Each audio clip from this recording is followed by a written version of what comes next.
नमस्कार सर्वांना. आजच्या भागामध्ये आपण आर्थिक घडामोडींचा पुढचा टप्पा अभ्यासतो. याच्यामध्ये आजचा आपला नवीन महत्त्वाचा मुद्दा आहे.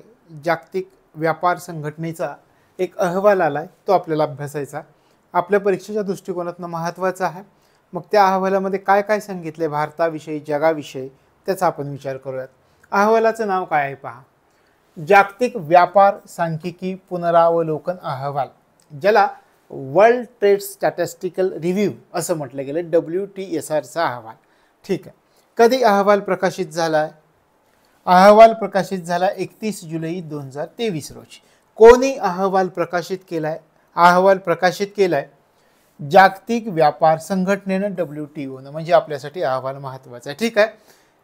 काय सांगितलं आहे? जागतिक व्यापार सांख्यिकी पुनरावलोकन अहवाल, वर्ल्ड ट्रेड, जागतिक व्यापारामधील जी सांख्यिकी आहे त्याबद्दल करण्यात आलेला हा रिव्ह्यू आहे की कोणता देश प्रथम क्रमांकावरती आहे, जगामध्ये कशी स्थिती आहे, निर्यातीच्या दृष्टिकोनातून, आयातीच्या दृष्टिकोनातून, ह्याचा अहवाल आहे. मग आपण त्याचा विचार करूयात. आपण सुरुवातीला पाहिलं की कधी प्रकाशित झाला आणि कोणी प्रकाशित केला, हे दोन महत्त्वाचे मुद्दे आपण अभ्यासले. त्यानंतर अहवालामधले मुद्दे काय आहेत पहा. याच्यामध्ये सांगितलं आहे जागतिक वस्तू व्यापारामध्ये 2022 मध्ये अग्रगण्य निर्यातदार जे देश होते त्या देशांमध्ये भारताचा 18वा क्रमांक आहे. म्हणजे पहिली गोष्ट तुमच्या लक्षामध्ये काय आली की जागतिक वस्तू व्यापाराची जी निर्यात झालेली आहे, निर्यात व्यापारामध्ये भारताचा जागतिक स्तरावर कितवा क्रमांक लागतो? 18वा क्रमांक लागतो, हे आपल्याला कळालं. पुढं हा अहवाल सांगतोय जागतिक वस्तू आयातदार जे देश आहेत त्या देशांमध्ये भारत कितव्या क्रमांकावरती आहे? आयातदार देशांमध्ये भारत 9व्या क्रमांकावरती आहे. आणि निर्यातदार देशांमध्ये जर विचार केला भारताचा 18व्या क्रमांकावर आहे. आपल्यासाठी लक्षात ठेवणं सोपी गोष्ट आहे. 9-18, 9 आयातदार देशांमध्ये भारताचा क्रमांक जागतिक स्तरावर 9वा आहे.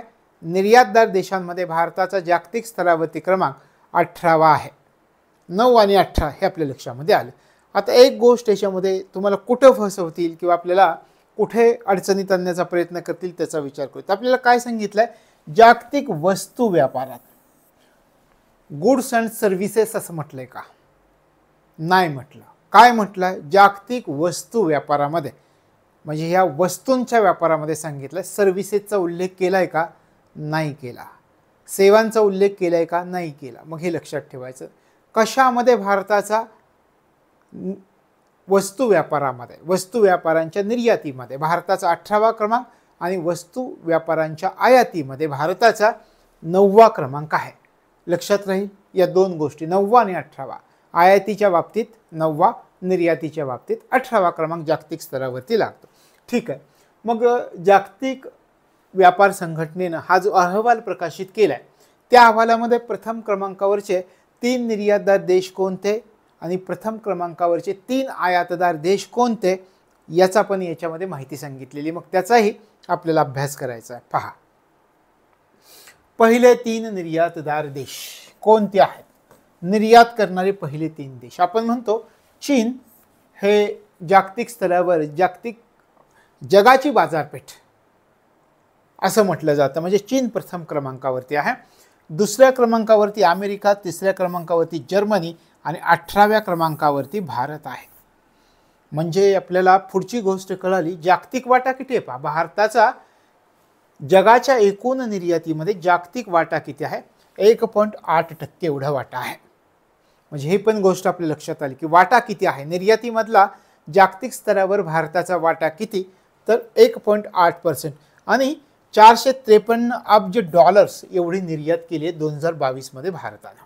निर्यातीच्या बाबतीमध्ये कल लक्षात आला का भारताचा? भारताचा वस्तूंच्या निर्यातीमध्ये जगामध्ये कितवा क्रमांक लागतो हे आपण पाहिलं. 18वा क्रमांक लागतोय. पहिले 3 देश कोणते याचा आपण विचार केला. पहिल्या 3 देशांचा विचार करताना आपल्या लक्षात आलं चीन, अमेरिका, जर्मनी. चीन प्रथम क्रमांकावरती निर्यातीमध्ये, दुसऱ्या क्रमांकावरती अमेरिका आहे आणि तिसऱ्या क्रमांकावरती जर्मनी आहे. 3 देश लक्षात ठेवायचे. जागतिक निर्यातीतील भारताचा वाटा 1.8% आहे, हे लक्षामध्ये ठेवायचं आहे. आणि किती निर्यात केली तर $453 अब्ज निर्यात 2022 या वर्षामध्ये भारताने केलेली, जी आकडेवारी 2023 मध्ये आपल्याला अभ्यासायला मिळते. लक्षात आलं? कोणकोणते? चीन, अमेरिका, जर्मनी. भारत 18व्या क्रमांकावर. ठीक आहे. हे निर्यातदार देश आहेत, जगातले प्रथम 3 निर्यातदार देश, त्याच्यामध्ये भारत 18वा आहे. आता आयातदार देशांचा विचार करूया. आयातदार देश, पहिले 3 आयातदार देश अमेरिका, चीन, जर्मनी, तेच देश आहेत. या दोन्हींची तुलना करा. इथे फक्त आयातदार देशामध्ये अमेरिका वर गेलाय आणि चीन खाली आलाय, नाहीतर तेच देश आहेत. अमेरिका इथे चीन, अमेरिका, जर्मनी आहे. कशाच्या बाबतीत? निर्यातीच्या बाबतीत. आयातीच्या बाबतीत सर्वाधिक आयात कोणता देश करतोय? अमेरिका करतोय. सर्वाधिक निर्यात कोणता देश करतोय? चीन करतोय. लक्षात आलं? आणि क्रम कसा आहे आयातदार देशांचा? अमेरिका, चीन, जर्मनी. पण आयातदार देशांमध्ये भारत मात्र 9व्या क्रमांकावरती आहे आणि निर्यातदार देशांमध्ये 18व्या क्रमांकावरती आपण जात आहे. कदाचित ही स्थिती जर उलटी झाली तर आपल्या परकीय व्यापारामध्ये आणखी सुधारणा होईल. आपला व्यापार तोल अनुकूल होण्यासाठी प्रयत्नशील आपण राहणार आहोत जर इथे 9व्या स्थानावरती आणि इथे 18व्या स्थानावरती आपण गेलो तर. अशा प्रकारे ह्या गोष्टी लक्षात ठेवायच्यात. लक्षात आलं? अहवाल काय आहे? आता याच्यामध्ये पहा, हे प्रश्न आपल्याला अभ्यासता येतील. तर हा अहवाल तुमच्या लक्षामध्ये राहिलेला असेल. वर्ल्ड ट्रेड स्टॅटिस्टिकल रिव्ह्यू 31 जुलै 2023ला अहवाल प्रकाशित झाला आहे. जागतिक व्यापार संघटनेनं प्रकाशित केला आहे. याच्यामध्ये सांगितलं आहे निर्यातदार देशांमध्ये भारताचा जगामध्ये 18वा क्रमांक आहे. आयातदार देशांमध्ये भारताचा 9वा क्रमांक आहे. निर्यातदार देशांमध्ये पहिल्या 3 क्रमांकाचे देश, सर्वाधिक निर्यात करणारा देश चीन, त्यानंतर अमेरिका, त्यानंतर जर्मनी. चीन, अमेरिका, जर्मनी. आणि भारत कितव्या क्रमांकावरती निर्यातदार देशांमध्ये? तर 18व्या क्रमांकावरती आहे. आयातदार देश पहिले 3 आपण पाहिले. अमेरिका सर्वात जास्त आयात करणारा देश. जगामध्ये सर्वाधिक आयात कोणत्या देशानं केली? अमेरिकेनं केली. अमेरिकेनंतर चीन, त्यानंतर जर्मनी आणि 9व्या क्रमांकावरती भारत आहे. भारतानं आयात किती केली पहा? 723 अब्ज डॉलर. आणि भारताचा संपूर्ण जगामध्ये आयातीच्या बाबतीत किती टक्के वाटा आहे? 2.8% एवढा वाटा असलेला आपल्याला दिसून येतो. तशा प्रकारे लक्षामध्ये ठेवायचे. आता याच्यावरती प्रश्न कसे विचारतील पहा. याला आपण संभाव्य प्रश्न म्हणूयात. जागतिक व्यापार सांख्यिकी पुनरावलोकन अहवालानुसार जागतिक वस्तू व्यापारामध्ये अग्रगण्य निर्यातदार देशांमध्ये भारत कितव्या क्रमांकावरती आहे? आपण पाहिलं निर्यातदार देशांचा विचार केला तर भारत 18व्या क्रमांकावरती असलेला आपल्याला दिसून येतो.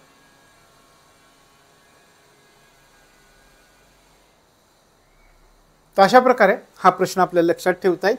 त्यानंतरचा प्रश्न पहा. जागतिक व्यापार सांख्यिकी पुनरावलोकन अहवालानुसार जागतिक वस्तू व्यापारामध्ये अग्रगण्य आयातदार देशांमध्ये भारत कितव्या क्रमांकावरती आहे? 9व्या क्रमांकावरती आहे. पुढचा प्रश्न पहा. जागतिक व्यापार सांख्यिकी पुनरावलोकन अहवालानुसार जगातील प्रथम 3 निर्यातदार देश कोणते आहेत? जगातले प्रथम 3 निर्यातदार देश. आपण म्हटलं सर्वाधिक निर्यात करणारा देश कोणता? चीन आहे. त्यानंतर अमेरिका, त्यानंतर जर्मनी. त्याच्याच उलट प्रश्न जागतिक व्यापार सांख्यिकी पुनरावलोकन अहवालानुसार जगातील प्रथम 3 आयातदार देश कोणते आहेत? जगातले प्रथम 3 आयातदार देश. सर्वाधिक आयात अमेरिका करतो, त्यानंतर चीन आणि जर्मनी. अशा प्रकारचा हा अहवाल आहे. लक्षात आला? तर या गोष्टी तुम्हाला हे प्रश्न लक्षामध्ये ठेवावे लागतील, ज्याला आपण म्हणतोय जागतिक व्यापार सांख्यिकी पुनरावलोकन अहवाल. एवढंच लक्षात ठेवायचं आहे. आपण पुढे जाऊयात, आपल्या पुढच्या मुद्द्याकडे जाऊयात.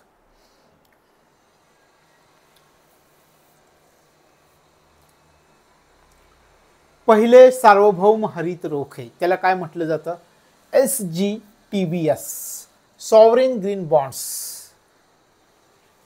सॉव्हरेन ग्रीन बॉन्ड्स असं म्हटलं जातं. आता ग्रीन बॉन्ड्स म्हणजे काय? उदाहरणार्थ मी तुम्हाला एक उदाहरण सांगतो. आपण एक गोष्ट पाहूयात.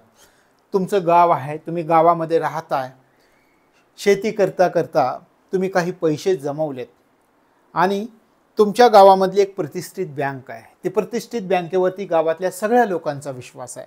त्या प्रतिष्ठित बँकेने त्याचे काही बॉन्ड्स विकायला काढले. बॉन्ड्स म्हणजे काय विकायला काढले? तर त्याच्यामध्ये कागद तुम्हाला दिला जातो आणि बँक तुम्हाला वचन देते की हे 85,000 रुपये जर तुम्ही आत्ता गुंतवले तर तुम्हाला 3 वर्षांनी 1,00,000 रुपये मिळणार आहेत.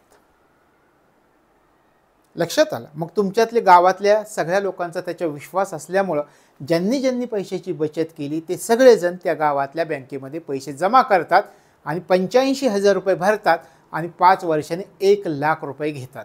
पण ते 85,000 रुपये जे जमले त्याचं गाव कशासाठी उपयोग करणार आहे?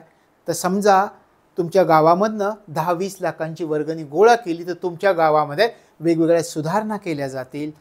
त्या गावामध्ये मोठ्या प्रमाणावरती पायाभूत सुविधा निर्माण केल्या जातील की ज्यामुळे तुमचं जीवन सुखकर होईल. तर अशा प्रकारे काय झालं, त्या गावातल्या शेतकऱ्यांचा फायदा पण झाला, लोकांचा फायदा पण झाला. त्याला 85,000चे 1,00,000 रुपये मिळाले आणि तुम्ही भरलेल्या 85,000मुळं त्या गावांमध्ये सुधारणा पण झाल्या आणि पायाभूत सुविधांची पण निर्मिती झाली. अशा प्रकारे बॉन्ड्स असतात. बॉन्ड्स सरकार सांगतं की तुम्ही जर एक उदाहरण घेतोय, 5 वर्षासाठी बॉन्ड्स विक्रीला काढायचे आहेत, 85 लाख तुम्ही जर भरले तर तुम्हाला 5 वर्षांनी 1 कोटी रुपये मिळणार. मग त्या पैशाचा उपयोग सरकार विकासासाठी करतं. तर अशा प्रकारे बॉन्ड्स एक छोटं उदाहरण सांगितलं. पण इकॉनॉमिक्सच्या बँकिंग लेक्चर्समध्ये जर तुम्ही पाहिलं त्याची सविस्तर माहिती आपण घेतली की त्याचे इमॅजिन करून दाखवलं आहे बॉन्ड्स म्हणजे काय असतं, कशा प्रकारे जारी केला जातो, त्याच्यावर काय लिहिलेलं असतं. तर या गोष्टी आपण पाहिल्यात. पण एक उदाहरण म्हणून तुम्हाला सांगितलं कारण इथे काय म्हणतोय आपण, बॉन्ड्स. तुमच्या लक्षात येईल की बॉन्ड्स म्हणजे काय. एक थोडक्यात उदाहरण आपण पाहिलं. आता मग सरकारनं काय केलं आहे, पहिले सार्वभौम हरित रोखे म्हणजे ग्रीन बॉन्ड्स बाजारात विक्रीसाठी उपलब्ध झालेले आहेत. देशातले पहिले सार्वभौम हरित रोखे बाजारात विक्रीसाठी उपलब्ध झालेले आहेत. कधी उपलब्ध झालेले आहेत? 25 जानेवारी 2023 पासून. तुम्हाला हे लक्षात ठेवायला सोपी जाईल तारीख, कारण 26 जानेवारीच्या अगोदरचा एक दिवस आहे 25 जानेवारी 2023ला. मग देशातले पहिले सार्वभौम हरित रोखे बाजारात विक्रीसाठी केव्हा उपलब्ध झाले? तर 25 जानेवारी 2023 पासून उपलब्ध झाले. लक्षात आलं. बॉन्डचा अर्थ थोडक्यात आपण एका गोष्टीमधून पाहिला कशा प्रकारचे बॉन्ड्स असतात. हां, आता हे रोखे जे आहेत हे रोखे कोणत्या प्रकारे आणले जाणार आहेत? हे रोखे प्रीमियम दर असणारे, वाढीव प्रीमियम दर, आणि त्या दराला ग्रीनियम असं म्हटलं आहे. म्हणजे ग्रीनियम ही संज्ञा कशाशी संबंधित आहे हे तुमच्या लक्षामध्ये येईल. हे बॉन्ड्स विकायचे आहेत सरकारला. मग बॉन्ड विकण्यासाठी एक प्रीमियम दर सरकारने आखलाय. त्या प्रीमियम दराला ग्रीनियम असं म्हटलंय. कारण का? ग्रीन बॉन्ड्स विकले जाणार आहेत, है की नाही, हरित रोखे विकले जाणार आहेत, मग याला ग्रीनियम असं म्हटलं गेलं आहे. लक्षात आलं. ग्रीनियम ही संज्ञा कशाशी संबंधित आहे? तर जे बॉन्ड्स सरकार विकणार आहे, हरित रोखे सरकार विकणार आहे, ते वाढीव प्रीमियम दराने विकण्याचं केंद्र सरकारने ठरवलं आहे आणि या वाढीव दराला ग्रीनियम असं म्हटलं आहे. लक्षात आलं. ठीक आहे. पुन्हा आता इथंपर्यंत तुमच्या लक्षात आलं ग्रीनियम म्हणजे काय. जो हरित रोखे विकले जाणार आहेत त्याचा वाढीव प्रीमियम दर ठरवला आहे सरकारनं आणि त्या दराला ग्रीनियम असं म्हटलं आहे. ठीक आहे. आता हे जे सार्वभौम हरित रोखे आहेत, ग्रीन बॉन्ड्स आहेत, त्यांच्या विक्रीतून एकूण किती निधी उभारण्याचा सरकारचा प्रयत्न आहे? सरकार किती पैसा उभारण्यासाठी प्रयत्न करणार आहे? सरकार 40 अब्ज रुपये उभारण्याचा प्रयत्न करणार आहे. म्हणजे सरकारने एक उद्दिष्ट ठेवले की एवढे पैसे आपल्याकडं जमा झाले पाहिजेत. ठीक आहे. आता हा निधी सरकारनं उभारला 40 अब्ज रुपये. तर हा निधी कशासाठी वापरला जाणार आहे? कुठे? या निधीमधून सरकार काय करणार आहे? पर्यावरणाला अनुकूल जे प्रकल्प आहेत त्या प्रकल्पांना अर्थसहाय्य करणार आहे. म्हणजे आपण काय केलं, गावातल्या एका प्रतिष्ठित बँकेनं लोकांची बचत होती, त्यांना सांगितलं 85,000 रुपये भरले तुम्हाला 5 वर्षांनी 1,00,000 रुपये मिळणार आहेत. लोकांनी पैसे भरले, आलेल्या पैशातून गावाचा विकास झाला आणि लोकांनाही पैसे प्राप्त झाले. म्हणजे सरकार इथं काय करताय, हा निधी उभारचा आहे आणि त्या निधीचा वापर कशासाठी करताय तर पर्यावरणाला अनुकूल असणारे प्रकल्प उभारण्यासाठी करताय. त्या प्रकल्पातून सरकार पैसा मिळवणार आणि त्यातून तुम्हाला माघारी पण देणार. दोन्हींचा विकास झाला. तर अशा प्रकारे 40 अब्ज रुपये सरकार उभारणार आहे आणि मग या निधीमधून पर्यावरणाला अनुकूल जे प्रकल्प आहेत त्या प्रकल्पांना अर्थसहाय्य सरकार करणार आहे. लक्षात आलं. हरित रोखे काय आहेत, ग्रीन बॉन्ड्स काय आहेत ते तुमच्या लक्षात येईल. हां, तर अशा प्रकारे मग आता हे पहिले सार्वभौम हरित रोखे जे पहिले ग्रीन बॉन्ड्स आहेत ते कोणत्या प्रकारे विकले जाणार आहेत. पुढचा आपला प्रश्न, हे जे सॉवरिन ग्रीन बॉन्ड्स HGRB हे पहा, सॉवरिन ग्रीन बॉन्ड्स असं म्हटलं जातं. ह्याला काय संक्षिप्त रूप आहे, SGRB, sovereign green bonds. GR म्हणजे ग्रीन आणि B म्हणजे बॉन्ड्स. सॉवरिन का म्हटलं जातं, सरकारवरती तुमचा विश्वास आहे का. हो, सरकारवरती विश्वास आहे. सरकारनं जर एखादं आश्वासन दिलं तर आपण म्हणतो चला सरकार जबाबदार आहे, म्हणजे ती गोष्ट पूर्ण होणार आहे. तशा प्रकारे त्याला उद्देशून सॉवरिन असं म्हटलं आहे, सार्वभौम त्याचा अर्थ होतो. तशा प्रकारे सॉवरिन बॉन्ड्स जे आहेत एक समान किंमत लिलावाद्वारे जारी केली जाते, लिलाव केले जाते. आता लिलाव कसे केले जातात, साधारणपणे एक निश्चित रक्कम ठरवली जाते की बाबा 1,00,000 रुपये तुम्हाला महागारी मिळतील आणि 85,000 रुपयाला तुम्हाला ते विकत मिळणार आहे. म्हणजे एक समान किंमत लिलावाद्वारे हे जारी केली जातील, त्याचा लिलाव केला जाईल. विक्रीच्या अधिसूचित रकमेच्या किती टक्के पहा, 5% रिटेल गुंतवणूकदारांना राखीव असतील. हे जे ग्रीन बॉन्ड्स आहेत, सॉवरिन ग्रीन बॉन्ड्स, तर विक्रीची जे अधिसूचित रक्कम आहेत त्या रकमेच्या किती टक्के, 5% जे किरकोळ गुंतवणूकदार आहेत त्या गुंतवणूकदारांसाठी राखीव असणार आहेत. अशा प्रकारे हे सॉवरिन ग्रीन बॉन्ड्स विकले जाणार आहेत, सार्वभौम हरित रोखे विकले जाणार. कोणत्या प्रकारे विकले जातील, तर या प्रकारे विकले जातील. ठीक आहे.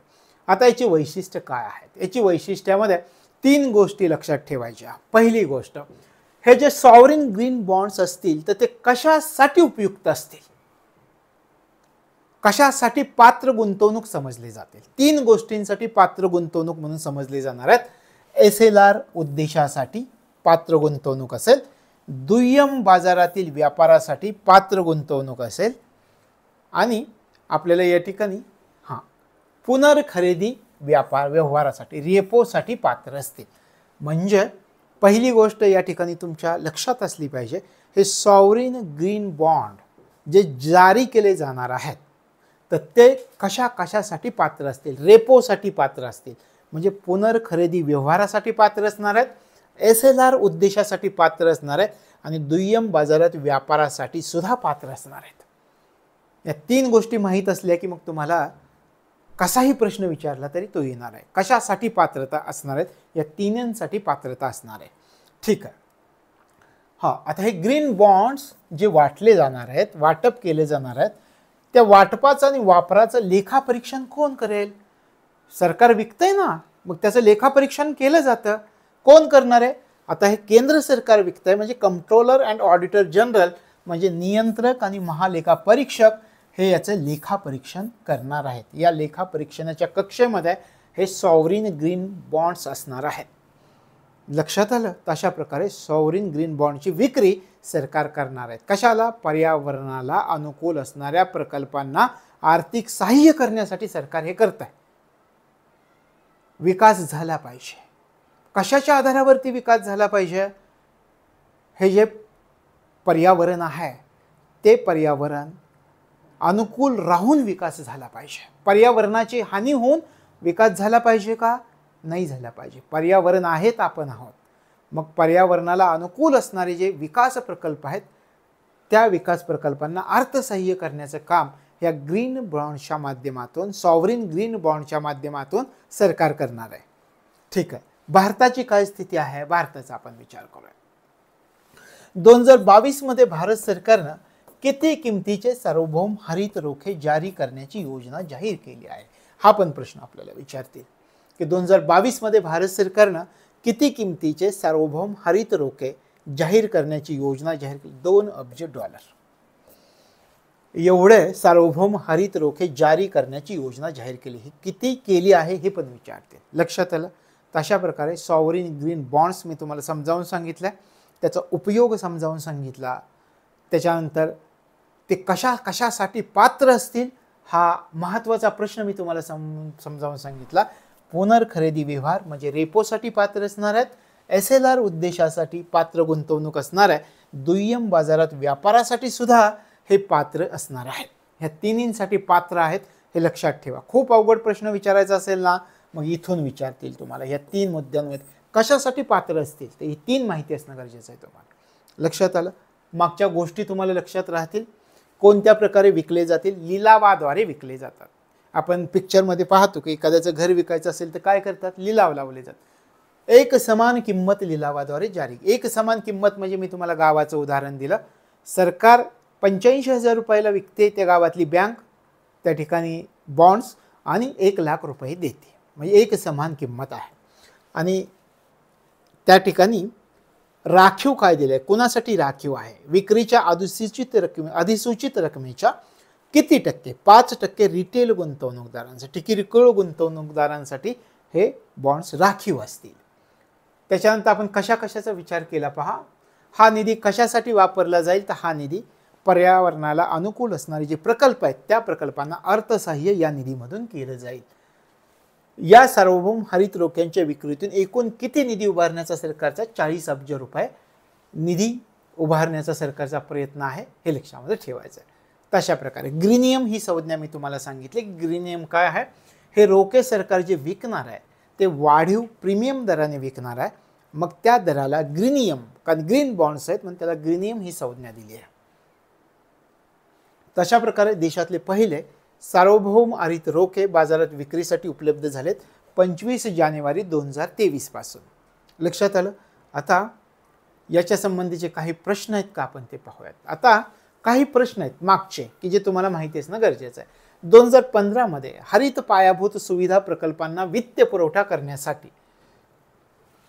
$160 दशलक्ष किमतीचे भारतातील पहिले ग्रीन इन्फ्रास्ट्रक्चर बॉन्ड जारी करणारी बँक कोणती होती? येस बँकेने केले होते हे लक्षात ठेवायचं. हे कधी तुम्हाला पूर्व परीक्षेला शक्यतो विचारले जाणार, पण मुख्य परीक्षेला हा प्रश्न विचारला जाईल की भारतातील पहिले ग्रीन इन्फ्रास्ट्रक्चर बॉन्ड जारी करणारी बँक कोणती आहे?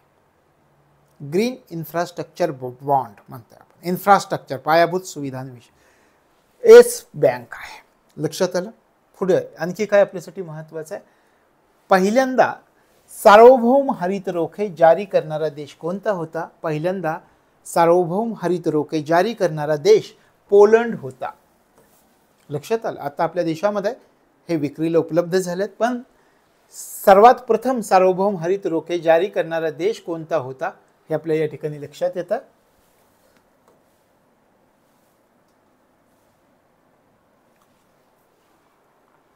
तर या ठिकाणी पोलंड हा देश आहे हे लक्षामध्ये ठेवा. त्याच्यानंतर पहिला क्लायमेट अवेअरनेस बॉन्ड कोणी जारी केला होता?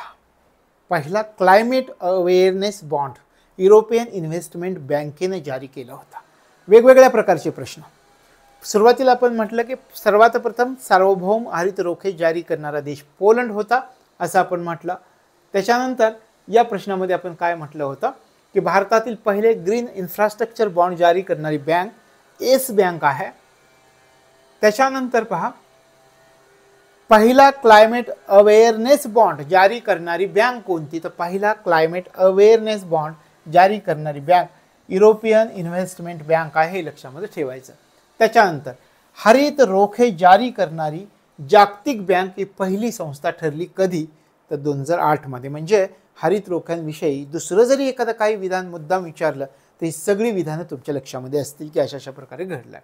त्यानंतर पहा, लंडन स्टॉक एक्सचेंज या ठिकाणी भारतातलं पहिलं आंतरराष्ट्रीय सूचीबद्ध प्रमाणित ग्रीन बॉन्ड लॉन्च करणारी बँक कोणती आहे?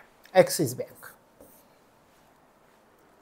कोणत्या ठिकाणी? लंडन स्टॉक एक्सचेंज या ठिकाणी भारतातील पहिले आंतरराष्ट्रीय सूचीबद्ध प्रमाणित ग्रीन बॉन्ड लॉन्च करणारी बँक कोणती बँक? तर ॲक्सिस बँक. तशा प्रकारे हे प्रश्न लक्षामध्ये ठेवायचे, पाठ करून ठेवायचे. अशा प्रकारे हे सॉवरिन ग्रीन बॉन्डचा अभ्यास या ठिकाणी आपण केला. आता आपण पुढच्या मुद्द्याकडे जातोय. महत्त्वाचा मुद्दा, आणि याच्यामध्ये एकाच पॉईंटवरती क्वेश्चन विचारला जाण्याची शक्यता आहे. आपला मुद्दा सुरुवातीला कुठला आहे पहा, जागतिक आर्थिक मंच परिषद 2023, वर्ल्ड इकॉनॉमिक फोरम WEF. आता विचार करा, जागतिक आर्थिक मंच परिषद 2023 कोणत्या ठिकाणी पार पडली हा प्रश्न आपल्याला विचारते. कोणत्या ठिकाणी पार पडली आहे? दावोस, स्वित्झर्लंड हे नाव लक्षात ठेवायचं. जागतिक आर्थिक मंच परिषदेची 2023 ची परिषद कोणत्या ठिकाणी पार पडली? कितवी परिषद होती? 53वी परिषद होती. दावोस, स्वित्झर्लंडला पार पडली. या परिषदेची थीम कोणती होती? Cooperation in a fragment world he theme आहे. जागतिक आर्थिक मंच सांगता येईल कोणत्या ठिकाणी परिषद पार पडली? स्वित्झर्लंड हे लक्षात राहतं. त्या स्वित्झर्लंडमधील कोणत्या ठिकाणी? तर दावोस या ठिकाणी 53वी परिषद पार पडली. थीम होती cooperation in a fragmented world. आता हे झालं, दोन गोष्टी तुम्हाला लक्षात ठेवायच्या, थीम आणि ठिकाण, ह्या तुम्ही लक्षात ठेवलेले असेल. दुसरी गोष्ट, 1971 मध्ये ही स्थापन झालेली ना नफा संस्था आहे, अशा प्रकारचं विधान दिले जाते. तर ही जागतिक आर्थिक मंच परिषद ही किंवा जागतिक आर्थिक मंच आपण वर्ल्ड इकॉनॉमिक फोरम ही ना नफा संस्था आहे. संस्थापक कोण होते? क्लॉस श्वाब, जर्मन इंजिनियर आणि इकॉनॉमिस्ट याचे संस्थापक आहेत. मुख्यालय कुठे आहे जागतिक आर्थिक मंचाचं? जिनिव्हा, स्वित्झर्लंड या ठिकाणी आहे. आणि वर्ल्ड इकॉनॉमिक फोरमची वार्षिक बैठक दावोस, स्वित्झर्लंड या ठिकाणी होते आणि 2023 ची सुद्धा या ठिकाणी होते. या परिषदेमध्ये कशावरती चर्चा केली जाते? तर जागतिक समस्यांवर चर्चा केली जाते. विविध देशातील नेते एकत्र येतात, विविध क्षेत्रातील नेते एकत्रित येतात आणि जागतिक समस्यांवरती चर्चा करतात. अशा प्रकारे लक्षात ठेवायचं. याचं पूर्वीचं नाव युरोपियन मॅनेजमेंट फोरम असं होतं. पुढच्या कालावधीमध्ये संपूर्ण जगातून देश त्याच्यामध्ये समाविष्ट व्हायला लागले. 1987 मध्ये याचं नाव बदललं आणि WEF म्हणजे वर्ल्ड इकॉनॉमिक फोरम असं नाव केलं गेलेलं आहे. तशा प्रकारे कुठे बैठक पार पडली? 2023 तर दावोस, स्वित्झर्लंड या ठिकाणी बैठक पार पडलेली. हा, तर हे कोणत्या अहवालांचं प्रकाशन करते ही संस्था? वेगवेगळ्या प्रकारचं पर्यावरण, जागतिक स्पर्धात्मकता निर्देशांक, मानवी भांडवल अहवाल, जागतिक जोखीम अहवाल, अशा प्रकारचे अहवालांचं प्रकाशन केले जाते. आणि हा प्रश्न तुम्ही मुख्य परीक्षेसाठी ही तयारी कराल. जे 2 पॉईंट अगोदर सांगितले ते पूर्व परीक्षेसाठी आहेत. तर हे सगळं मुख्य परीक्षेसाठी विचारलं जातं, तर हे लक्षात ठेवायचं. आता इथे मात्र आपल्याला थोडासा विचार करावा लागेल पूर्व परीक्षेच्या दृष्टिकोनातून सुद्धा. काय? 2023च्या दावोस परिषदेचं फलित काय आहे? आता याच्यामध्ये एक नवीन नेटवर्क सुरू केलं गेलेलं आहे आणि ऑनलाईन नियामकांचं हे नवीन नेटवर्क असणार आहे. त्याच्यामध्ये कोणकोणते देश समाविष्ट असणार आहे? UK, ऑस्ट्रेलिया, आयर्लंड, फिजी, 4 देश आपल्याला दिसतात. UK, ऑस्ट्रेलिया, आयर्लंड आणि फिजी यांच्यामधील ऑनलाईन नियामकांचं एक नवीन नेटवर्क सुरू करण्यात आलं. 4 देशांनी मिळून हे नवीन नेटवर्क सुरू केलं. दुसरं पहा, हे आपल्यासाठी महत्त्वाचं आहे. वर्ल्ड इकॉनॉमिक फोरम आणि महाराष्ट्राची मित्र ही संस्था यांनी काय केलं आहे? हे पहा, WEF आणि महाराष्ट्र इन्स्टिट्यूट फॉर ट्रान्सफॉर्मेशन मित्र यांनी राज्य सरकारला धोरणात्मक आणि तांत्रिक दिशा प्रदान करून कोणत्या क्षेत्रासाठी काम करण्यासाठी करारावर स्वाक्षरी केली? कोणत्या क्षेत्रासाठी? शहरी परिवर्तन या क्षेत्रावर काम करण्यासाठी करारावर स्वाक्षरी केली. आपल्याला विचारतील वर्ल्ड इकॉनॉमिक फोरम आणि मित्र यांनी कोणत्या क्षेत्रावर काम करण्यासाठी करार केला आहे? शहरी परिवर्तन क्षेत्रावर काम करण्यासाठी करार केला आहे. लक्षात आलं? तर हे महत्त्वाचं आहे. वर्ल्ड इकॉनॉमिक फोरम आणि मित्र यांनी कोणत्या क्षेत्रावर काम करण्यासाठी करारावर स्वाक्षरी केलेली आहे या परिषदेमध्ये? कोणत्या करारावरती? कोणत्या क्षेत्रावरती? शहरी परिवर्तन या क्षेत्रावर काम करण्यासाठी करारावर स्वाक्षरी केली WEF आणि मित्र या संस्थेने. लक्षात आलं? आता त्याच्यामध्ये या गोष्टी तुम्हाला थोडक्यात सांगतो. गिव्हिंग टू ॲम्प्लिफाय अर्थ ॲक्शन हे GAEA काय आहे? ह्याचं एक उद्दिष्ट आहे. कधी ह्याच्याबद्दल विचारलं ना तर लक्षात ठेवायचं काय आहे महत्त्वाचं तो उद्दिष्ट. कधीपर्यंत? 2050 पर्यंत. काय करायचं? निव्वळ शून्य कार्बन उत्सर्जनाचं लक्ष्य गाठायचं आहे, निसर्गाची हानी आहे ती कमी करायची आहे, बायोडायव्हर्सिटी जी आहे तिचं पुनर्संचयन करायचं आहे. तशा प्रकारे ही याची उद्दिष्ट आहेत. काय काय 2050 पर्यंत कार्बन उत्सर्जनाचं निव्वळ शून्य हे जे लक्ष्य आहे ते गाठायचं आहे, निसर्गाची हानी कमी करायची आहे, जैवविविधता पुनर्संचयित करायचे. शिवाय आता हे झाली त्याची उद्दिष्ट. मग याच्यासाठी WEFनं वर्ल्ड इकॉनॉमिक फोरमनं हा उपक्रम सुरू केलेला आहे या उद्देशानं. आणि या काय केलं जाणार आहे तर दरवर्षी $3 ट्रिलियन पेक्षा जास्त आवश्यक निधी जमा करायचा आहे आणि त्यासाठी हा उपक्रम सुरू केलेला आहे, हे लक्षामध्ये ठेवायचं. हे कोणत्या माध्यमातून केले जाणार आहे? सार्वजनिक, खाजगी आणि परोपकारी भागीदारी. 4P तुम्हाला इथे दिसतात, त्याला आपण म्हणतोय सार्वजनिक, खाजगी आणि परोपकारी भागीदारी. त्याच्याद्वारे ही रक्कम जमा केली जाणार आहे. तर हे आहे गिव्हिंग टू ॲम्प्लिफाय अर्थ ॲक्शन. कधी तुम्हाला खरं तर हा मुद्दा मुख्यच परीक्षेत विचारतील, पूर्व परीक्षेमध्ये विचारणार नाहीत, पण तुम्हाला माहिती असणं गरजेचं आहे की याचा अर्थ काय आहे, कशासाठी ह्याचा उद्देश आहे आणि ह्याची उद्दिष्ट लक्षात ठेवून किती निधी जमा केला जाणार आहे. तर $3 ट्रिलियन पेक्षा जास्त आवश्यक निधी जमा करण्याच्या हेतूनं हा उपक्रम सुरू केला आहे आपण म्हटलं. चला इथेपर्यंत आपण पाहिलं. याच्यावरचे महत्त्वाचे प्रश्न आपण पाहूया. 53वी जागतिक आर्थिक मंच परिषद 2023 कोणत्या ठिकाणी पार पडली? दावोस, स्वित्झर्लंड या ठिकाणी पार पडली. जागतिक आर्थिक मंच परिषद 2023 ची थीम कोणती होती? Cooperation in a fragmented world he theme होती तिची. WEFनं कोणत्या राज्यामध्ये आरोग्य सेवा आणि जीवन विज्ञान या विषयावरील पहिलं थीमॅटिक केंद्र सुरू केलं आहे? WEFनं एका राज्यामध्ये, आपल्या देशातले आपल्याला ऑप्शन देतील वेगवेगळे, आरोग्य सेवा आणि जीवन विज्ञान या विषयावरील पहिलं थीमॅटिक केंद्र सुरू केले. तेलंगणा या राज्याने केले. हा मुद्दा याच्यातला आपला राहून गेला तेलंगणाचा, तो आपण या ठिकाणी पाहूयात. हा पहिला मुद्दा होता. पहा या ठिकाणी, हे या ठिकाणी दिसतंय तुम्हाला. WEFने काय केलं? कोणत्या राज्यामध्ये? तेलंगणामध्ये आरोग्य सेवा आणि जीवन विज्ञान या विषयावरील पहिलं थीमॅटिक केंद्र सुरू केले. आपल्याला विचारतील कोणत्या राज्यामध्ये सुरू झालं? तेलंगणामध्ये सुरू झालं, हे लक्षात ठेवायचं.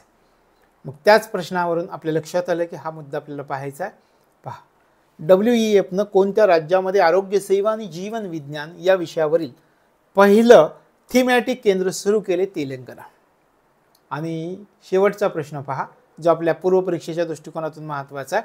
WEF आणि महाराष्ट्र इन्स्टिट्यूट फॉर ट्रान्सफॉर्मेशन मित्र यांनी राज्य सरकारला धोरणात्मक आणि तांत्रिक दिशा प्रदान करून या क्षेत्रावर काम करण्यासाठी करारावर स्वाक्षरी केली. शहरी परिवर्तन या क्षेत्रावर काम करण्यासाठी WEF आणि मित्र या दोन संस्थांनी करार केलेला आहे.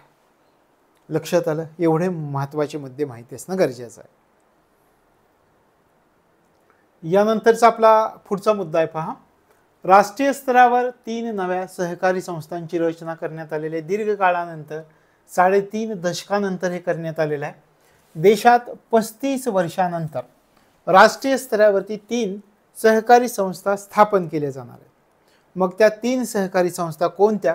तर राष्ट्रीय सहकारी निर्यात संस्था एक आहे, सेंद्रिय उत्पादनांसाठी राष्ट्रीय स्तरावरील सहकारी संस्था असणार आहे आणि राष्ट्रीय बहुराज्य बियाणे सहकारी संस्था असणार आहे.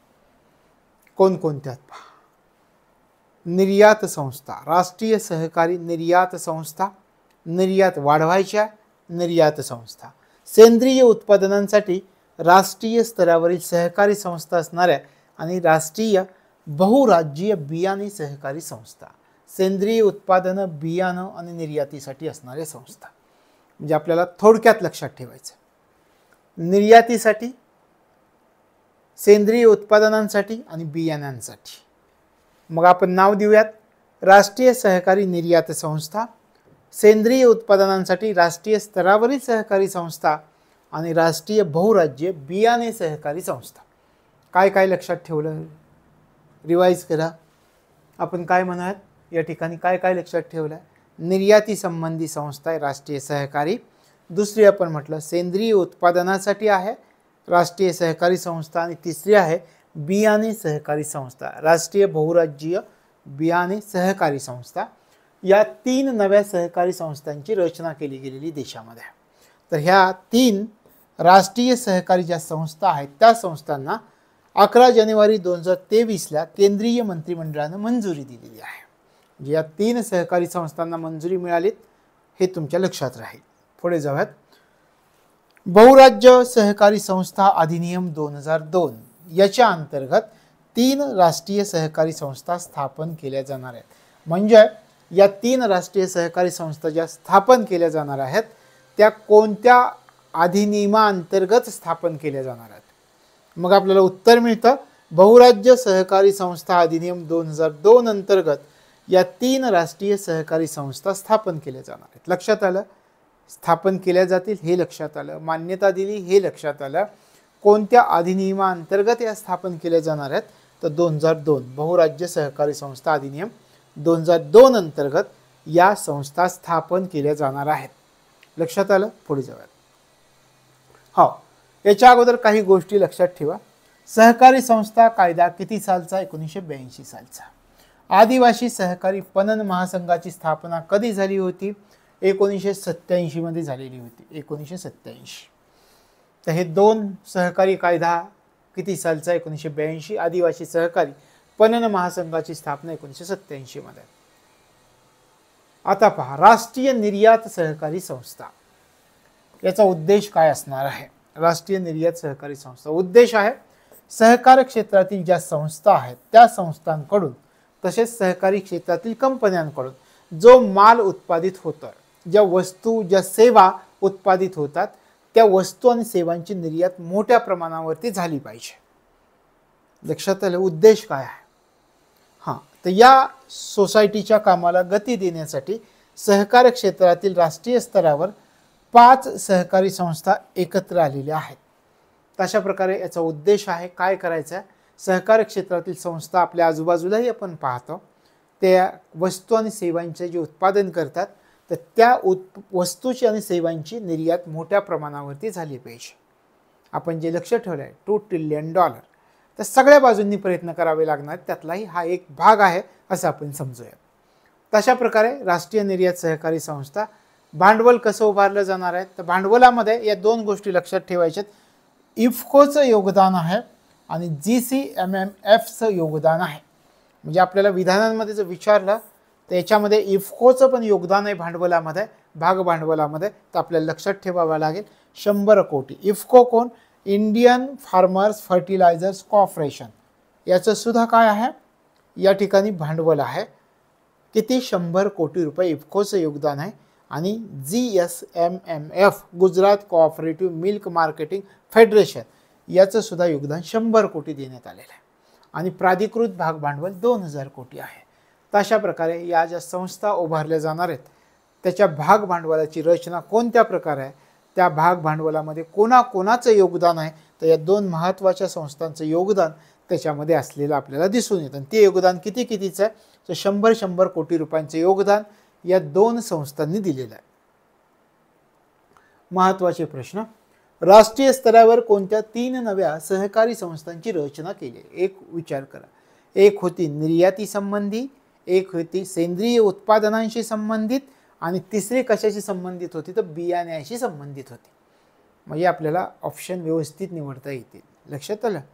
सुरुवातीला निर्यातीशी संबंधित राष्ट्रीय सहकारी संस्था, सेंद्रिय उत्पादनाशी संबंधित राष्ट्रीय सहकारी संस्था आणि बियाण्यांशी संबंधित सहकारी संस्था. अशा प्रकारे 3 नव्या संस्थांचा आपण विचार केला. दुसरा प्रश्न. 3 राष्ट्रीय सहकारी संस्था कोणत्या अधिनियमाअंतर्गत स्थापन केल्या जाणार आहेत? बहुराज्य सहकारी संस्था अधिनियम 2002 अंतर्गत स्थापन केल्या जाणार आहेत. पुढे पहा. अशा प्रकारे या 3 नव्या सहकारी संस्थांची रचना या 3 आणि कोणत्या कायद्याअंतर्गत त्या स्थापन होणार आहेत? भाग भांडवलामध्ये आपण म्हटलं इफ्कोचं योगदान आहे 100 कोटीचं आणि दुसरं GSMMF Gujarat cooperative milk marketing फेडरेशनचं सुद्धा 100 कोटींचं भाग भांडवलामध्ये योगदान आहे. प्राधिकृत भाग भांडवल 2000 कोटींचं असणार आहे, हे लक्षात ठेवायचं. अशा प्रकारे या गोष्टी आपल्याला लक्षात ठेवता येतील. आता आपण पुढच्या मुद्द्याकडे, इंटरेस्टिंग मुद्दा आहे, समजावून घेण्याचा आहे की एकदा समजावून घेतलं की मग त्याच्यावरचं पाठ करणं तुम्हाला पाठ करावं लागणार नाही. PM मित्र पार्क. सुरुवातीला विचार करा काय आहे PM मित्र. प्राईम मिनिस्टर मित्र. मित्रचा काय अर्थ आहे पहा, mega integrated textile regions and apparel. तशा प्रकारे PM मित्रचा लॉंग फॉर्म सांगितला. आता कधी घोषणा केली आहे PM मित्र पार्कची? 17 मार्च 2023 रोजी केंद्र सरकारनं घोषणा केलेली आहे. कोणत्या उद्योगासाठी PM मित्र पार्क स्थापन केले जाणार आहेत? वस्त्रोद्योग. वस्त्रोद्योगासाठी. म्हणजे आपल्या लक्षात आलं की PM मित्र पार्क नेमकं काय आहे. PM मित्र पार्क कोणत्या उद्योगासाठी स्थापन केले जाणार आहेत? वस्त्र उद्योगासाठी स्थापन केले जाणार आहेत, हे लक्षामध्ये ठेवायचं आहे. किती PM मित्र पार्क स्थापन केले जाणार आहेत? 7 PM मित्र पार्क स्थापन केले जाणार. ठीक आहे, 7 PM मित्र पार्क स्थापन केले जाणार आहेत. मग हा जो कार्यक्रम आहे तो 5F या व्हिजननं प्रेरित आहे. या व्हिजननं प्रेरित आहे. 5F म्हणजे काय? Farm to fibre to factory to fashion to foreign. म्हणजे PM मित्र पार्क हा जो उपक्रम आहे तो 5F व्हिजननं प्रेरित आहे. 5F म्हणजे एक F फार्म, त्यानंतर fibre, factory to fashion to foreign. तशा प्रकारे हा जो कार्यक्रम आहे तो पंतप्रधानांच्या 5F व्हिजननं प्रेरित आहे. उद्देश काय आहे? PM मित्र पार्क्सद्वारे काय केलं जाणार आहे? आपल्या देशामध्ये जे कापड उत्पादन होतं त्या कापड उत्पादन आणि निर्यातीसाठी जागतिक केंद्र बनवायचे भारताला. कापड उत्पादन आणि निर्यातीसाठी भारताला जागतिक केंद्र बनवणं या उद्देशासाठी PM मित्र पार्कची स्थापना करण्यात आली. तशा प्रकारे PM मित्र पार्क आहेत. मग आपण म्हटलं होतं 7 PM मित्र पार्क स्थापन केली जाणार आहेत. सुरुवातीला आपल्याला काय विचारतील, या 7 पैकी महाराष्ट्रात कोणतं आहे का, कोणत्या शहरात PM मित्र पार्कची स्थापना केली जाणार आहे? आपल्या लक्षात आलं अमरावतीमध्ये स्थापन केली जाणार आहे, महाराष्ट्रामध्ये. या अमरावती आपल्याला या ठिकाणी मिळालेली. बाकीचं कोणतं आहे पहा, धार मध्य प्रदेश, नवसारी गुजरात, कलबुर्गी कर्नाटक, लखनौ उत्तर प्रदेश, वारंगळ तेलंगणा आणि विरुधुनगर तामिळनाडू. तशा प्रकारे 7 PM मित्र पार्कची स्थापना केली जाणार आहे. लक्षात आलं. मध्य प्रदेशातलं एक आहे त्याचं नाव आहे धार, गुजरातमधलं नवसारी लक्षात राहील, महाराष्ट्रामधलं अमरावती शहर हे तर लक्षात ठेवावंच लागेल, कर्नाटकमधलं कलबुर्गी, उत्तर प्रदेशातील लखनौ, तेलंगणामधील वारंगल आणि तामिळनाडूमधील विरुधुनगर. तशा प्रकारे 7 मित्र पार्कची स्थापना केली जाणार आहे. तशा प्रकारे हे लक्षामध्ये ठेवायची. आता पहा PM मित्र आपण या ठिकाणी अर्थ पाहिला. अंमलबजावणी कोण करेल? वस्त्रोद्योग मंत्रालय करणार आहे. एकूण खर्च 4,445 कोटी रुपये आहे. उद्देश आहे काय? उद्देश आहे खूप महत्त्वाचा आहे, याच्यावरती प्रश्न विचारतील. या उद्देशावर भारताला संयुक्त राष्ट्रांचं शाश्वत विकास उद्दिष्ट क्रमांक 9 साध्य करण्यात मदत करणार आहे. PM मित्र पार्क्सद्वारे SDGचं कितव्या क्रमांकाचं उद्दिष्ट आणि कोणतं उद्दिष्ट साध्य करण्यास मदत होईल असं तुम्हाला विचारते. शाश्वत विकास ध्येयाचं कोणतं उद्दिष्ट साध्य होणार आहे? सस्टेनेबल डेव्हलपमेंट गोल्स जे आहेत तर त्याचं कोणतं गोल? तर 9 क्रमांक 9चं गोल. काय आहे क्रमांक 9चं गोल?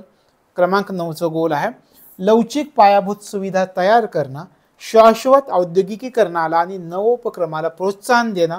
हे SDGचं क्रमांक 9चं उद्दिष्ट साध्य करण्यास मदत होणार आहे या PM मित्र पार्कमुळे. लक्षात आलं तर हे लक्षामध्ये ठेवायचं. तशा प्रकारे आणि हा जो उपक्रम असेल तो सार्वजनिक खाजगी भागीदारी म्हणजे पब्लिक प्रायव्हेट पार्टनरशिप या मोडमध्ये असेल. हा जो उपक्रम उभारला जाणार आहे त्याच्यामध्ये आपण म्हटल्याप्रमाणे सार्वजनिक क्षेत्र खाजगी क्षेत्र यांची भागीदारी असणार आहे. म्हणजे पब्लिक प्रायव्हेट पार्टनरशिप या मोडमध्ये हा प्रकल्प उभारला जातो. कोणत्या मोडमध्ये हे पण विचारतात. PPP आपण म्हटलं पब्लिक प्रायव्हेट पार्टनरशिप म्हणजे सार्वजनिक खाजगी भागीदारीनं उभारला जातो. वैशिष्ट्य काय आहेत पहा या प्रकल्पाची. प्रत्येक मित्र पार्क जे उभारलं जाणार आहे त्याच्यामध्ये टेक्स्टाईल संबंधित सुविधा असणार आहेत. या योजनेअंतर्गत PM मित्र पार्क्स योजनेअंतर्गत केंद्र सरकार प्रत्येक ग्रीनफील्ड मित्र पार्कसाठी 500 कोटी रुपये सहाय्य प्रदान करणार आहे. प्रत्येक ग्रीनफील्ड मित्र पार्कसाठी किती रुपये प्रदान केले जातील? 500 कोटी रुपये सहाय्य प्रदान केले जातील. त्यानंतर प्रत्येक ब्राउनफील्ड पार्कसाठी 200 कोटी रुपयांपर्यंतच्या सामान्य पायाभूत सुविधांच्या विकासासाठी भांडवल सहाय्य केले जाणार आहे. म्हणजे या ठिकाणी ग्रीनफील्ड मित्र पार्कसाठी किती सहाय्य दिले जाईल? 500 कोटी. ब्राउनफील्ड पार्कसाठी किती सहाय्य दिलं जाईल? या ठिकाणी 200 कोटी रुपये. ते कशासाठी? तर पायाभूत सुविधांच्या विकासासाठी हे दिले जाणार आहे. त्याच्यानंतर किमान 100 लोकांना रोजगार देणारे जर अँकर प्लांट स्थापित करणारे गुंतवणूकदार असतील तर त्यांना 3 वर्षापर्यंत दरवर्षी 10 कोटी रुपयापर्यंतच्या प्रोत्साहनासाठी ते पात्र असणार. अँकर प्लांट म्हणजे या ठिकाणी कमीत कमी त्या एखादा उद्योग असं असावा की 100 लोकांना त्या उद्योगानं रोजगार दिला पाहिजे. मग अशा प्रकारे स्थापित करणारे जे काही गुंतवणूकदार असतील तर त्यांना 3 वर्षापर्यंत दरवर्षी 10 कोटी रुपयापर्यंतच्या प्रोत्साहनासाठी ते पात्र असणार आहेत. शिवाय प्रत्येक पार्कमध्ये थेट 1 लाख रोजगार आणि अप्रत्यक्षपणे आणखी 2 लाख नोकऱ्या निर्माण होण्याची अपेक्षा आहे. म्हणजे सरकारचं जे मेन उद्दिष्ट आहे की याच्यामधून रोजगार सुद्धा उपलब्ध झाला पाहिजे, तो रोजगार सुद्धा उपलब्ध होणार आहेत. हे आहेत PM मित्र पार्क. तर अशा प्रकारे PM मित्र पार्कचे थोडक्यात आपण रिव्हिजन करूयात आता. त्याच्यानंतर प्रश्न पाहूयात. लक्ष द्या. PM मित्र याचं मी तुम्हाला लॉंग फॉर्म सांगितला. PM mega integrated textile regions and apparel. केंद्र सरकारनं घोषणा केली 17 मार्च 2023 मध्ये. PM मित्र पार्क कोणत्या उद्योगासाठी स्थापन करण्यात येणार आहेत? आपल्या लक्षात आलं, वस्त्र उद्योगासाठी स्थापन केले जाणार आहेत. किती PM मित्र पार्क स्थापन केले जाणार आहेत? 7 केले जाणार आहेत. या PM मित्र पार्कसाठी पंतप्रधानांचं कोणतं व्हिजन असणार आहे? 5Fचं व्हिजन आहे. 5F म्हणजे farm to fibre to factory to fashion to foreign. तशा प्रकारे 5Fचं व्हिजन आहे. पंतप्रधानांचं ते व्हिजन आहे. या 5F व्हिजननं हा कार्यक्रम प्रेरित आहे. उद्देश काय आहे? PM मित्र पार्क्सद्वारे काय केले जाणार आहे? तर भारताला कापड उत्पादन आणि निर्यातीसाठी जागतिक केंद्र बनवायचं आहे. 7 PM मित्र पार्क आपण अभ्यासले. मध्य प्रदेशामध्ये धार, गुजरातमध्ये नवसारी, महाराष्ट्रामध्ये अमरावती, कर्नाटकमध्ये कलबुर्गी, उत्तर प्रदेशामधील लखनौ, तेलंगणामधील वारंगल आणि तामिळनाडूमधील विरुधुनगर. शिवाय आपण या ठिकाणी पाहिलं की भारताला संयुक्त जर आपण PM मित्र पार्क उभारले तर भारताला संयुक्त राष्ट्रांचं शाश्वत विकास उद्दिष्ट क्रमांक 9 साध्य करण्याला मदत होणार आहे. कितव्या क्रमांकाचं SDG सस्टेनेबल डेव्हलपमेंट गोल साध्य करण्यासाठी मदत होणार? क्रमांक 9चं. मग क्रमांक 9चं शाश्वत विकास उद्दिष्ट कोणतं आहे? तर हे आहे लवचिक पायाभूत सुविधा तयार करणं, शाश्वत औद्योगिकीकरणाला आणि नवोपक्रमाला प्रोत्साहन देणं. तशा प्रकारे या उद्दिष्टाला अनुसरून भारत सरकारनं PM मित्र पार्कची रचना करायला सुरुवात केली आहे. तशा प्रकारे हे लक्षामध्ये ठेवायचं आहे. हा जो प्रकल्प असणार आहे PM मित्र पार्क हा सार्वजनिक खाजगी भागीदारीचा प्रकल्प असणार आहे, हे लक्षात ठेवायचं आहे. याची वैशिष्ट्य आपण पाहिलं की ग्रीनफील्ड मित्र पार्कसाठी किती सहाय्य? 500 कोटी. ब्राउनफील्ड मित्र पार्कसाठी किती सहाय्य? 200 कोटी रुपये पायाभूत सुविधांच्या विकासासाठी. शिवाय जर किमान 100 लोकांना रोजगार देणारा एखादा अँकर प्लांट उभारलेला असेल एका उद्योजकाने, त्याच्यामध्ये गुंतवणूक केलेली असेल तर त्याला 3 वर्षापर्यंत दरवर्षी 10 कोटी रुपयापर्यंतच्या प्रोत्साहनासाठी तो पात्र असेल. आणि प्रत्येक पार्कमध्ये थेट 1 लाख रोजगार आणि अप्रत्यक्षपणे 2 लाख नोकऱ्या निर्माण होण्याची अपेक्षा असणार आहे. तशा प्रकारे हा पार्क आहे. याच्याशी प्रश्न पहा. कोणत्या उद्योगासाठी PM मित्र पार्क स्थापन करण्यात येणार आहे? वस्त्र उद्योगासाठी. पुढचा प्रश्न. पंतप्रधानांच्या 5F व्हिजननं प्रेरित कार्यक्रम काय आहे? म्हणजे 5F farm to fibre to factory to fashion to foreign. हा 5G व्हिजन आहे पंतप्रधानांचं आणि याच्या प्रेरणेनं हा उपक्रम प्रेरित आहे. PM मित्र पार्क योजनेचा उद्देश कोणता आहे? भारताला कापड उत्पादन आणि निर्यातीसाठी जागतिक केंद्र बनवायचे हा उद्देश आहे. पुढचा प्रश्न, PM मित्र पार्क योजनेनुसार महाराष्ट्रामध्ये कोणत्या ठिकाणी पार्कची स्थापना करण्यात येणार आहे? अमरावती या ठिकाणी येणार आहे. हे सगळ्यात महत्त्वाचं मानायच्या मधलं अमरावती, कारण याच्यावरती प्रश्न येऊ शकतो. त्यानंतर आता हे पहा, तुम्हाला जोड्या दिल्यात. PM मित्र पार्क्स याच्या योग्य जोड्यात जुळवा. धार कुठं सांगितलं? नवसारी कुठं होता? गुजरातमध्ये होता. धार कुठं होतं? मध्य प्रदेशमध्ये होतं. कलबुर्गी कोणत्या ठिकाणी होतं? कर्नाटकमध्ये होतं. वारंगल तेलंगणा, विरुधुनगर तामिळनाडू. कुठे जुळते का पहा या ठिकाणी जोड्या. धार 1ला 2 आहे, नवसारी गुजरात 2ला 1 आहे, कलबुर्गी 4 कर्नाटक, वारंगळ 3 तेलंगणा, विरुधुनगर तामिळनाडू. म्हणजे पहिला ऑप्शन आपला असणार आहे. कदाचित असंही देतील. मग तुम्हाला या ठिकाणी हा प्रश्न अशा पद्धतीने सुद्धा. आणखी एक आहे, हे 5, अमरावतीचं एक 6 आणि लखनौ उत्तर प्रदेशातलं एक 7, अशा प्रकारे 7 PM पार्कची रचना केली जाणार आहे.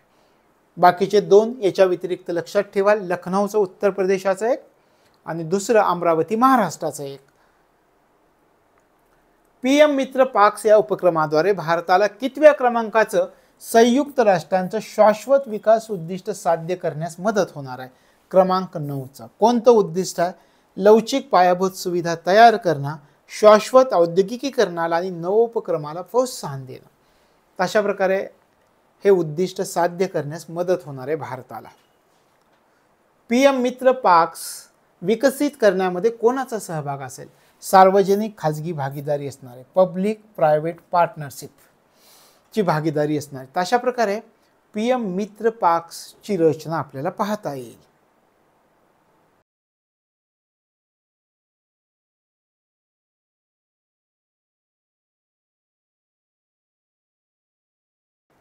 आपला पुढचा महत्त्वाचा मुद्दा आहे, FDI मध्ये 22% घट झाली आहे. आणि हे महत्त्वाचा घट कोणत्या कारणामुळे झाली आहे याचा पण आपल्याला अभ्यास करावा लागेल. मग या ठिकाणी आपण पाहूयात. सुरुवातीला आपल्या लक्षात काय आलं की भारताच्या FDI मध्ये 22% घट झालेली आहे. आणि कोणी आकडेवारी दिली? तर DPIITनं दिली आहे. उद्योग आणि अंतर्गत व्यापार प्रोत्साहन विभागानं ही आकडेवारी दिली. महत्त्वाची आकडेवारी आहे. 2023 मध्ये काय सांगितलं आहे तर भारतात जी FDI आहे, फॉरेन डायरेक्ट इन्व्हेस्टमेंट, थेट विदेशी गुंतवणूक, तर या थेट विदेशी गुंतवणुकीमध्ये 22% घसरण झाली आहे आणि ती गुंतवणूक $46 अब्ज एवढी झाली आहे. पहिली गोष्ट आपल्या लक्षात आली की 2023 मध्ये भारताच्या FDI प्रवाहामध्ये घट झाली. किती घट झाली हे लक्षात घ्या. 20%, 22%, 24%, 25%. तर आपल्या लक्षात आलं 22% घट झालेली आहे. मग 22% घट आपण म्हणतोय आणि मग भारताची थेट विदेशी गुंतवणूक $46 अब्ज झाली असं आपण म्हणतोय. आता ही घट कोणत्या कारणामुळे झाली आहे हे पण आपल्याला विचारतील. कोणती कारणं आहेत पहा. संगणक हार्डवेअर, सॉफ्टवेअर आणि ऑटोमोबाईल उद्योग याचा कमी ओघ यामुळे ही घट झाली. भारताच्या FDI मध्ये 2023 मध्ये घट होण्याची प्रमुख कारणं खालीलपैकी कोणती आहेत हे आपल्याला विचारते. संगणक हार्डवेअर, सॉफ्टवेअर आणि ऑटोमोबाईल उद्योगामधील कमी ओघ यामुळे ही घट झाली आहे हे लक्षात ठेवायचं आहे. पुढे आपण पाहूयात. आता 2023 हे जे आर्थिक वर्ष होतं, या आर्थिक वर्षामध्ये कोणत्या देशामधून FDIचा प्रवाह कमी झालेला दिसतो? आपण म्हटलं सुरुवातीला 22% घट झाली आहे. आता आपली FDI किती झालेली आहे तर $46 अब्ज वरती आलेली. मग असे कोणते देश आहेत की त्या देशामधून भारतामध्ये येणारा FDIचा प्रवाह कमी झालेला आहे? कोणते देश आहेत पहा. Mauritius, America, Netherlands, Cayman Islands आणि जर्मनी. याच्यामधून आपल्या देशामध्ये येणारा FDIचा प्रवाह कमी झाला. आपण पहिली गोष्ट अभ्यासली, FDIचा प्रवाह का कमी झाला. आपल्या लक्षात आलं की काही क्षेत्र अशी आहेत की त्या क्षेत्रातील कमी ओघ यामुळं हा प्रवाह कमी झाला आहे. मग ती क्षेत्र होती संगणक हार्डवेअर, सॉफ्टवेअर आणि ऑटोमोबाईल उद्योग. याच्यामधला कमी ओघ यामुळे FDI कमी झाली. मग आपण म्हटलं की कोणत्या देशामधून आपल्या देशामध्ये FDIचा प्रवाह कमी झाला, तर आपल्या लक्षात आलं Mauritius, America, Netherlands, Cayman Islands आणि जर्मनी हे 5 देश आहेत. त्याच्यामधून आपल्या देशामध्ये येणारा FDIचा प्रवाह कमी झाला आहे. लक्षात आलं. कोणत्या क्षेत्रामुळं कोणत्या देशामधून प्रवाह कमी झाला हे 2 गोष्टी वेगवेगळ्या आपण अभ्यासल्या. आता FDI प्रवाह जो आपल्या देशामध्ये आला, तर अशी कोणतं क्षेत्र आहे की त्या FDI प्रवाहाने त्या क्षेत्रामध्ये वाढ नोंदवलेली क्षेत्र आहे. तुम्हाला असं विचारलं 2023 मध्ये खालीलपैकी कोणत्या क्षेत्रामध्ये FDI प्रवाहाने सर्वाधिक वाढ नोंदवलेली आहे? कोणत्या क्षेत्रामध्ये सर्वाधिक वाढ नोंदवली? मग तुम्हाला ऑप्शन देतील सेवा क्षेत्र, व्यापार क्षेत्र, दूरसंचार क्षेत्र, फार्मा क्षेत्र. तर मग सर्वाधिक वाढ कोणत्या क्षेत्रामध्ये नोंदवली? सेवा क्षेत्रामध्ये नोंदवली, 8.7 अब्ज डॉलर. लक्षात आलं. तशा प्रकारे FDI प्रवाहानं 2023 या आर्थिक वर्षामध्ये सर्वाधिक वाढ खालीलपैकी कोणत्या क्षेत्रामध्ये नोंदवलेली आहे? सेवा क्षेत्रामध्ये नोंदवलेली आहे. त्याच्यानंतर व्यापार, त्यानंतर दूरसंचार, त्यानंतर फार्मा आणि 5व्या क्रमांकाला रसायन. लक्षात आलं. कोणत्या क्षेत्रामध्ये वाढ घडवून आली?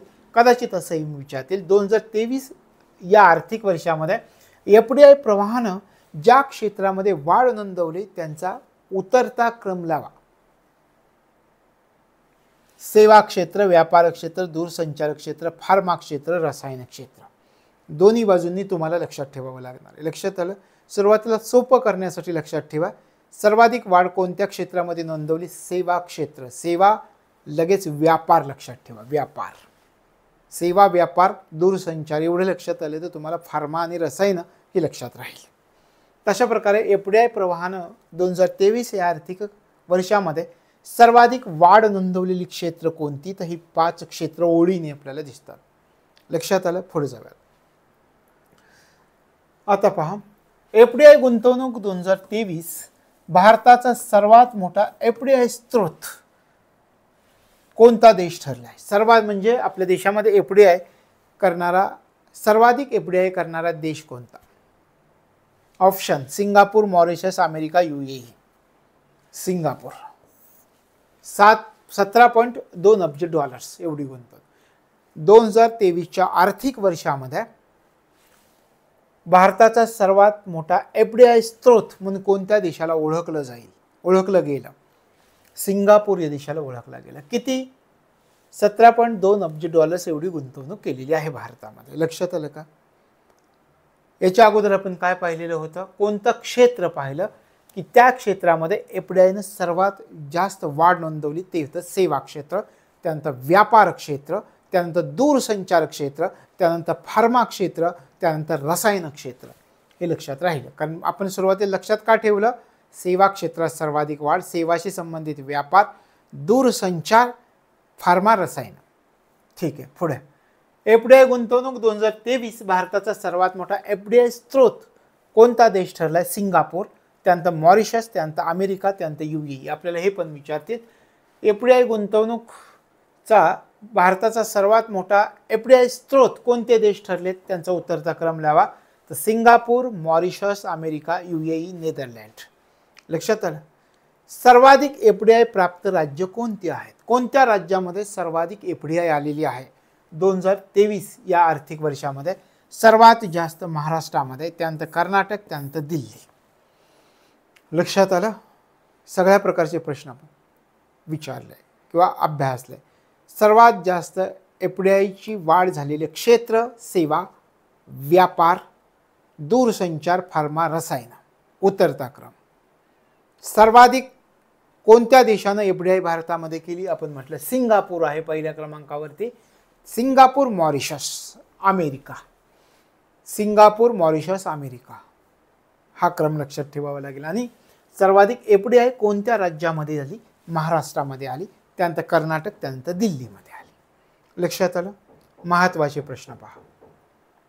2023 मध्ये भारताच्या FDI प्रवाहामध्ये किती टक्के घट झाली? मी तुम्हाला काय सांगितलं होतं? किती टक्के घट झाली आहे? 22% घट झाली आहे. पहिला प्रश्न.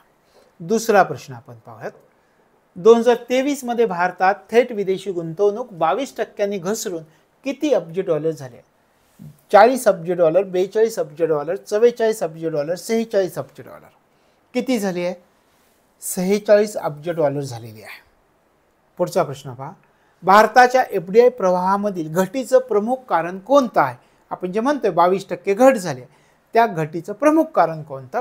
संगणक हार्डवेअर व सॉफ्टवेअर आणि ऑटोमोबाईल उद्योगातील कमी ओघ हे घटीचं प्रमुख कारण आहे. म्हणजे 3 क्षेत्र, संगणक हार्डवेअर, सॉफ्टवेअर आणि ऑटोमोबाईल उद्योग याच्यातला कमी ओघ. त्यानंतर पहा 2023 या आर्थिक वर्षात कोणत्या देशामधून भारतामध्ये येणारा एफडीआयचा प्रवाह कमी झालेला आहे? कोणत्या देशामधून? Mauritius, America, Netherlands, Cayman Islands आणि जर्मनी. या 5 देशांमधून भारतामध्ये येणारा एफडीआयचा प्रवाह 2023 या आर्थिक वर्षामध्ये कमी झालेला दिसतो. पुढचा प्रश्न पहा. 2023 या आर्थिक वर्षात कोणत्या क्षेत्रानं एफडीआय प्रवाहात सर्वाधिक वाढ नोंदवली? मी अगोदरच तुम्हाला सांगितलं, सर्वाधिक वाढ सेवा क्षेत्र, त्यानंतर व्यापार क्षेत्र, त्यानंतर दूरसंचार क्षेत्र, त्यानंतर फार्मा, त्यानंतर रसायनं. म्हणजे सेवा क्षेत्रात सर्वात जास्त वाढ नोंदवली. त्याच्यानंतरची ही क्षेत्र ओळीने आहेत. लक्षात आलं? पुढे जाऊया. 2023 या आर्थिक वर्षात भारताचा सर्वात मोठा एफडीआय स्रोत खालीलपैकी कोणत्या देशातून आला आहे? Singapore, Mauritius, America, UAE. Singapore या देशातून आला आहे, त्यानंतर मॉरिशस, त्यानंतर अमेरिका, त्यानंतर यूएई. तशा प्रकारे सर्वात मोठा एफडीआय स्रोत कोणत्या देशातून आला आहे? सिंगापूर देशातून आलेला आहे. त्यानंतर शेवटचा प्रश्न पहा याच्यातला. 2023 या आर्थिक वर्षात सर्वाधिक एफडीआय प्राप्त राज्य अथवा संघराज्य म्हणून खालीलपैकी कोणत्या राज्याची अथवा संघराज्याची नोंद झाली? महाराष्ट्र, कर्नाटक, दिल्ली, गुजरात. 2023 या आर्थिक वर्षात सर्वाधिक एफडीआय कोणत्या राज्यानं प्राप्त केली? महाराष्ट्र राज्यानं प्राप्त केली, त्यानंतर कर्नाटक, त्यानंतर दिल्ली संघराज्य प्रदेश. तशा प्रकारे एफडीआय संबंधीचे प्रश्न आपल्यासाठी महत्त्वाचे आहेत. 22% घट झाली.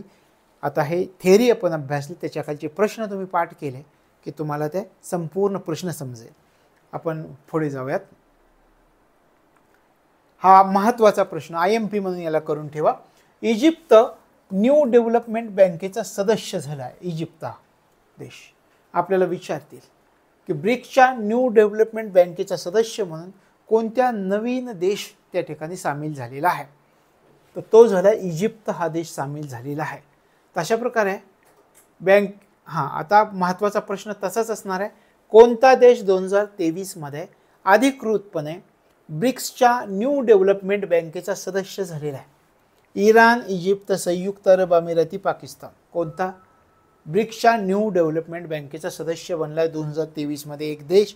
त्या देशाचं नाव आहे इजिप्त. हे आपलं उत्तर आहे. यानंतर पुढच्या प्रश्नाकडे आणि आजच्या आपल्या शेवटच्या पॉईंट्सकडे जाऊयात. नवीन वस्त्रोद्योग धोरण जाहीर झाले. सुरुवातीला लक्षात घ्या, नवीन वस्त्रोद्योग धोरण जाहीर झाले कोणत्या कालावधीसाठी? 1 एप्रिल 2023 ते 31 मार्च 2028. म्हणजे 5 वर्षांसाठीचं हे वस्त्रोद्योग धोरण आहे. पूर्वीचं धोरण 18 ते 23 या कालावधीचं होतं, ते संपलं आणि आता 1 एप्रिल 2023 पासून पुढचं नवीन वस्त्रोद्योग धोरण आलं.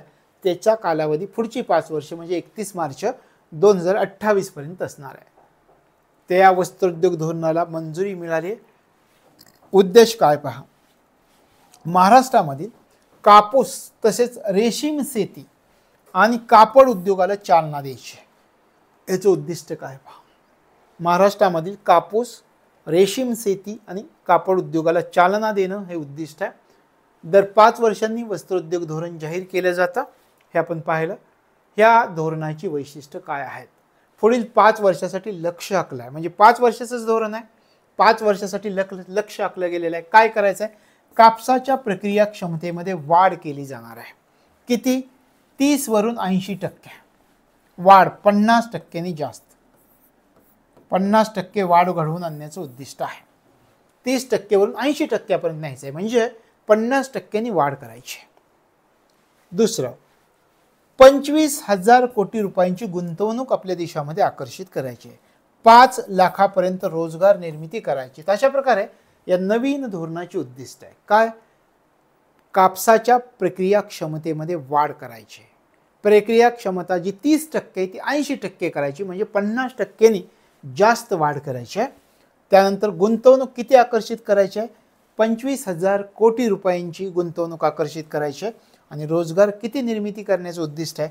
5 लाखापर्यंत रोजगाराची निर्मिती करण्याचं उद्दिष्ट आहे. तशा प्रकारे हे लक्षामध्ये ठेवायचं. काही बदल केले जाणार आहेत.